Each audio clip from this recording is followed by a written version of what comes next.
جادو سے بچنے کے لیے عورتوں کے لیے کچھ وظائف وغیرہ وہی جو مردوں کے لیے ہیں، احتیاط وہی ہے. اس کو پنجابی میں بولتے ہیں لتڑی.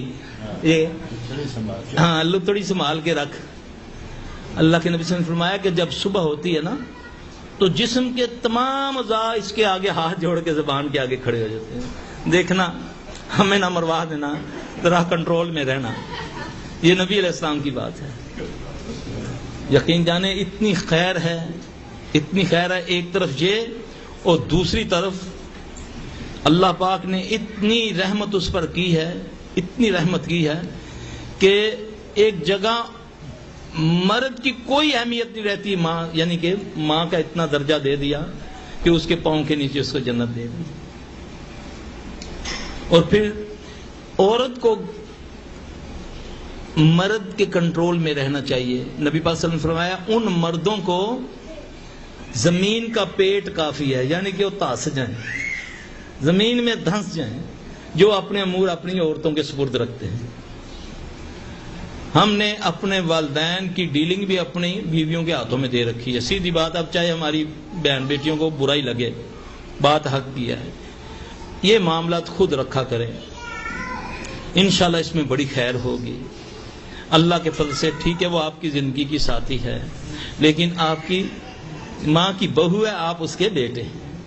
اور یاد رکھیں دو بندوں کو اللہ کے نبی صلی اللہ علیہ وسلم نے فرمایا جب تک دنیا میں ذلت نہ ملے اس کو موت نہیں آتی. ایک ماں باپ کا نافرمان اور ایک فحاشی پھیلانے والا. فحاشی سمجھتے ہیں؟ فحاشی پھیلانے، فحاشی کس کو کہتے ہیں؟ اگر آپ کے پاس ٹائم ہے تو تھوڑی سی ڈیفینیشن بیان کروں. جو بے حیائی پھیلاتے ہیں اللہ نے ان کے لیے دنیا آخرت میں ذلیل کرنے والا عذاب رکھا ہے. بے حیائی کیا ہے؟ آج اس پر تھوڑی سی ہم کرتے ہیں. بے حیائی یہ ہے، مثال کے طور پہ میرے موبائل میں ایک فلم ایکٹر کی تصویر میں اس کو رکھی ہوئی ہے. یہ حیا ہے یا بے حیائی؟ میرے سامنے اگر فلم والے کی تصویر یا کسی غیر عورت کی، چاہے وہ یہودی ہے، اس تصویر کو میں دیکھتا جا رہا ہوں، یہ حیا ہے یا بے حیائی؟ بے حیائی. اب جو باپ، بیٹا، بھائی، جو شوہر اپنے گھر میں یہ بے حیائی کے سامان لے کر جاتے ہیں، جس کو میں ٹی وی بولتا ہوں، اس میں ایک پروگرام لگتا ہے. انصاف آپ کرے. میں بھی بیٹھا، میری پوتی بھی بیٹھی، میری نواسی بھی بیٹھی، میری ماں بھی بیٹھی، میری دادی بھی بیٹھی. ایک فلم ایکٹر، فلم چل رہی ہے، فلم ایکٹر بھی گندا، فلم ایکٹرز بھی گندی. فلم سٹار ہم اس کو کہتے ہیں، ہم نے عزت دے دی. سٹار اللہ نے بنائے بھولے ہوئوں کو راستہ دکھانے والے. ہم نے ان سٹاروں کی جگہ ان کو سٹار بنا دیا جو آپ کو دوزخ کا راستہ دکھا رہے ہیں. ٹھیک ہے؟ اب جب وہ یہ بیٹھ کر وہ گندی عورت، گندا مرد آپس میں گفتگو کرتے ہیں، گھر میں وہ اپنا شوہر چھوڑ کر آ کر اس کو اپنا شوہر بنا کر بیٹھی ہوئی ہے. جب ہم بہن بیٹیوں کے ساتھ مل کر یہ دیکھیں گے، بتاؤ یہ بے حیائی ہے یا حیا والی بات؟ میرے بھائی، خود میں نے اپنی بیٹی کو گمراہ کر دیا، بیٹے کو گمراہ کر دیا. کون سا ایسا پروگرام ہے جس میں گمراہی نہیں؟ جو چیز فائدہ کم دے، نقصان زیادہ دے، وہ حرام کے زمرے میں آتی ہے. تم پر جوا اور شراب حرام کیے، گو کہ اس میں کچھ فائدے ہیں مگر نقصان زیادہ ہے. آپ یقین جانیں جب ہم یہ بیٹھ کر دیکھتے ہیں، لوگ کہتے ہیں نا سلفی صاحب آپ نے بولا تھا یہ پڑھائی کریں، تو کوئی فرق نہیں پڑا، بلکہ کپڑے زیادہ ہی پھٹنے شروع ہو گئے. پہلے کٹ لگتا تھا، اب تو پورے سوٹ ہی علیحدہ ہو جاتے ہیں. اب تو آگ لگنی شروع ہو گئی ہے. کبھی ادھر آگ لگتی ہے، کبھی ادھر آگ لگتی ہے، کبھی ادھر لگتی ہے. ہم جیسے جیسے پڑھائی کرتے ہیں ویسے ویسے تو ساتھ وہ نور جہان بھی تو گاتی ہے نا، ساتھ دادا جی کی تصویر بھی تو لگی ہوئی ہے نا، ساتھ شادی کے پہلے دن کی تصویر بھی تو لگی ہوئی ہے نا. رسول اللہ صلی اللہ علیہ وسلم نے فرمایا جس گھر میں تصویر ہوتی ہے، جس گھر میں کتا ہوتا ہے، رحمت کا فرشتہ نہیں آتا. سب ہم جانتے ہیں، اس کے باوجود ہمارے گھروں میں یہ چیزیں ڈیکوریشن پیس. آپ یقین جانیں جاپانیوں کی ایک میں نے بہت سارے گھروں میں گیا ہوں، جاپانی اپنے جو ان کی عبادت گاہیں ہوتی ہیں ان کے وہاں وہ لٹکا کے رکھتے ہیں. وہ ایسے وہ راڈ سے ہوتے ہیں، پھر اس میں وہ جو بھی گزرتا ہے ہاتھ لگتا ہے یا سار لگتا ہے تو ٹن ٹن کی آواز آتی ہے، وہ ان کی عبادت ہے۔ ہندوؤں کی، یہ انڈیا کے بھائی ہیں یہاں وہ جانتے ہیں، ہندو بیل بجا کر مندر سے ہیں، تو ہمارے گھروں میں پردوں کے ساتھ یہ لٹکا ہوا ہے۔ رسول اللہ صلی اللہ علیہ وسلم فرمایا، آپ کو پتہ ہے، آپ نے تو دیکھا ہوگا عرب میں کئی 100 اونٹ ایک قافلے کے ساتھ چلتے ہیں، ایک قافلہ ہوتا ہے، کئی اونٹ اس کے پیچھے اس کے پیچھے اس کے پیچھے۔ آپ صلی اللہ علیہ وسلم نے فرمایا، ایک اونٹ کے گلے میں گھنٹی ہونے کے باوجود پورا جتنا یہ اونٹوں کا قافلہ ہے سب پر سے اللہ کی رحمت دور ہو گئی۔ یہ اللہ کی قسم صحیح حدیث ہے، ایک گھنٹی کی وجہ سے۔ اب بتائیں، اس میں نارمل بیلیں بھی ہیں، مسجدوں میں گانے چل رہے ہیں، اس سے نفرت کرو، ان چیزوں سے نفرت کرو، اپنی اولادوں کے دلوں میں ڈالو۔ سور کہنا کوئی زبان ناپاک نہیں ہوتی، خنزیر کہنا کوئی ناپاک نہیں ہوتی، یہ ہمیں ڈرایا گیا۔ خنزیر قرآن کا لفظ ہے کہ نہیں؟ اس کے کہنے سے 40 نیکیاں ملتی ہیں کہ نہیں؟ ملتی ہیں نا۔ یہ صرف ہمیں اس کو وہ حرام چیز ہے، بچپن میں ہمارا ذہن بنا دیا گیا۔ دوسری باتوں میں بھی آپ اگر بچپن ہی سے بچوں کا ذہن بنائیں گے تو انشاءاللہ بچے بڑے ہو کر بھی اس سے نفرت کریں گے۔ جب گود میں لے کر ہم نور جہاں دکھائیں گے، لتا منگیش دکھائیں گے تو پھر یہ وہی کریں گے۔ اس لیے میرا بھائی، یہ بے حیائی ہے، اور پھر اپنا دیکھ لیں کیا انجام ہوگا۔ آج اسلام کہاں پہنچ گیا؟ آج کہاں ہیں آپ؟ اب اسلام میں کون سا ملک ہے، کون سے لوگ ہیں جو عزت والے ہیں؟ کفار ہمارے اوپر مسلط حکم چلاتا ہے کہ تم یہ کرو یہ کرو۔ اللہ کے نبی نے فرمایا ایسا ہوگا، کیونکہ جب ہم اللہ کے دین کو چھوڑ دیں گے، نہیں جی ہم تو نمازیں پڑھتے ہیں، وہ بدترین لوگ ہیں جو نماز بھی پڑھتے ہیں اور برائی کا ارتکاب کرتے ہیں۔ ان الصلاۃ تنہی عن الفحشاء والمنکر، اللہ فرماتے ہیں بے شک نماز بے حیائی اور برے کاموں سے روکتی ہے۔ اللہ گارنٹی دے رہے ہیں بے شک نماز بے حیائی اور برے کاموں سے روکتی ہے۔ ایک یہودی عیسائی آپ کے پاس قرآن سمجھنے والا قرآن اٹھا کر لے آتا ہے، وہ کہتا بھائی ذرا مجھے اس آیت کا ترجمہ بتاؤ۔ آپ اس کو بتاتے ہیں، سمجھاؤ ذرا کہ ہاں جی جو نماز پڑھتا ہے وہ بے حیائی نہیں کرتا، برے کام نہیں کرتا۔ کہتا یار میں دیکھتا ہوں تیری بیوی بے پردہ ہے، گھر میں تو کچھ نہیں ہوتا، باہر جب نکلتی ہے تو دلہن بن کے نکلتی ہے نہیں ایسا؟ میرے بھائی، دین میں لگی لپٹی کرنے والے منافقوں نے دین کا بیڑا گرک کر دیا۔ آپ راضی ہوں یا ناراض ہوں، میرا اللہ راضی ہو جائے انشاءاللہ ہمارے لیے وہی کافی ہے۔ ابو سفیان یا کسی صحابی، مجھے اب ذہن میں نہیں نام آ رہا، تو انہوں نے کہیں کسی علاقے کے گورنر تھے، تو عائشہ رضی اللہ عنہ کو ایک خط لکھا کہ مجھے کوئی نصیحت کریں، نبی پاک صلی اللہ علیہ وسلم کی کوئی نصیحت کریں۔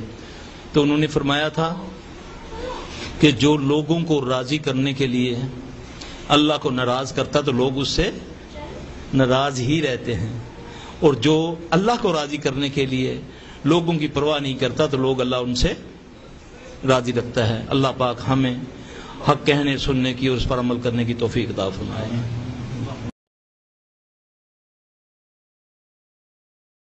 اعوذ باللہ من الشیطان الرجیم۔ اللہ لا الہ الا هو الحی القیوم لا تأخذه سنة ولا نوم له ما في السماوات وما في الأرض من ذا الذي يشفع عنده إلا بإذنه يعلم ما بين أيديهم وما خلفهم ولا يحيطون بشيء من علمه إلا بما شاء وسع كرسيه السماوات والأرض ولا يؤوده حفظهما وهو العلي العظيم آمن الرسول بما أنزل إليه من ربه والمؤمنون كل آمن بالله وملائكته نفرق بين أحد من رسله وقالوا سمعنا وأطعنا غفرانك ربنا وإليك المصير لا يكلف الله نفسا إلا وسعها لها ما كسبت وعليها ما اكتسبت ربنا لا تؤاخذنا إن نسينا أو أخطأنا ربنا ولا تحمل علينا إصرا كما حملته على الذين من قبلنا ربنا ولا تحملنا ما لا طاقة لنا به واعف عنا واغفر لنا وارحمنا أنت مولانا فانصرنا على القوم الكافرين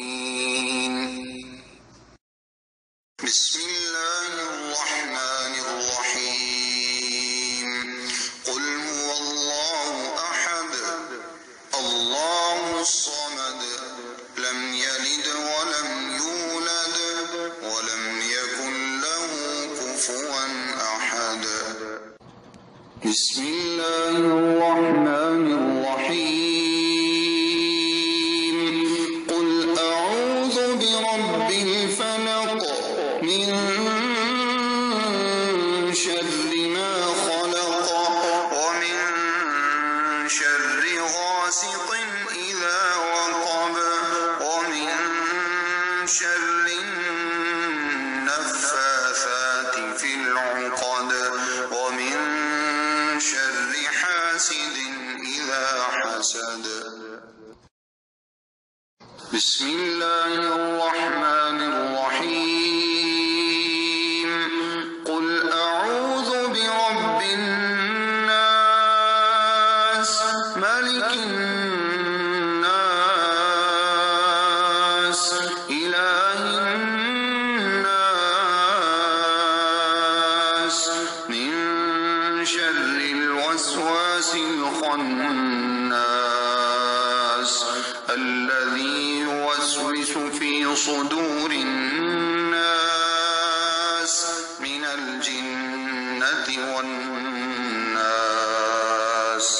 أستغفر الله العظيم الذي لا إله إلا هو الحي القيوم وأتوب إليه اللهم إني أعوذ بك من البرص والجنون والجذام وسيء الأسقام أعوذ بكلمات الله التامات التي لا يجاوزهن بر ولا فاجر من شر ما ينزل من السماء وما يعرج فيها ومن شر فتن الليل والنهار ومن كل طارق إلا طارقا يطرق بخير يا رحمن أعوذ بكلمات الله التامات التي لا يجاوزهن